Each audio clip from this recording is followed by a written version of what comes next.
Okay, I'm making this video because here in the next couple days I'm going to start working on this truck. This is a 1976 Dodge W200 that was made for the military, so it's a Dodge M880. It's a 1.25 ton, weighs 8,000 pounds, has a Dana 60 in the back, Dana 44 in the front. It's a 12 volt electrical system, which I'm not a fan of, but you can get a conversion kit to make it 24 volts. Just came with a 40 watt or 40 amp alternator, which sucks. This was a fire truck that came from Osage County Fire Department up in Osage County, Oklahoma, and I had before then it was the National Guard. It's a pretty decent truck, has no rust whatsoever. That's the reason I bought the truck. It's been sitting in my driveway for, well, 2 years now. It's a decent truck. The only rust is actually in here on the inside. The only thing is it doesn't come with a radio, of course, but I guess, you know, being in the Army, you really don't want to listen to the radio. It's full-time four-wheel drive with a new Process 203 transfer case. No air conditioning, of course. The only thing I don't like about this truck is that there's, you know, obviously no way to turn off the four-wheel drive, and there's no power steering. So combine that with an 8,000 pound truck and it pretty much sucks. Has a lot of trash on it right now. I've been using the bed for put a bunch of crap in right now. There's my buddy Wayne, piss on jab crap. He burned up a 700 R4 the other day on his Chevy 62 diesel, and this is my 700 R4 that I actually burned up on this truck, the truck I'm building a 350 for, and I'll show you that 350 here in a second. It's I can't find a bed for it. Well, I lied. Actually, there's a little rust right here and right here. That's it, and that ain't bad. The bed is hewed, as you can tell. Not all that bad, but bad enough where I don't want to mess with it. The underneath the truck is pretty clean. This is actually not rust you're seeing. This is actually just sand and dirt, a bunch of mud. I went mudding in this before I parked it, and I didn't clean it. So, yeah, sorry about that. Tires are brand new. Those are buckshot mud tires. They're cheap and they work, so it wasn't all that bad of a deal.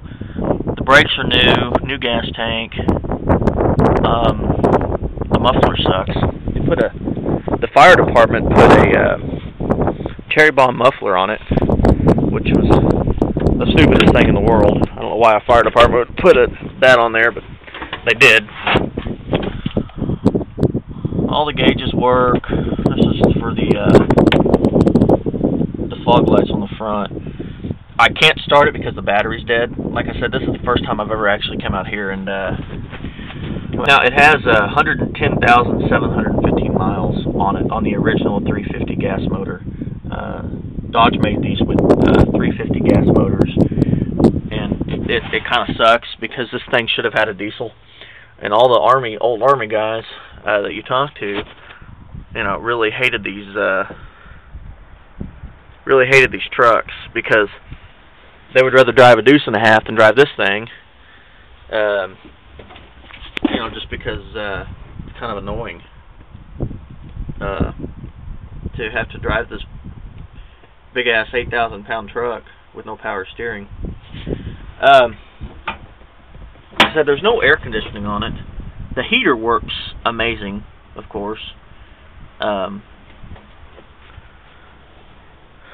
It has a Torque Flight 727 transmission, so 3 speeds, and it's geared 410 gears stock from the. It's still green on the inside.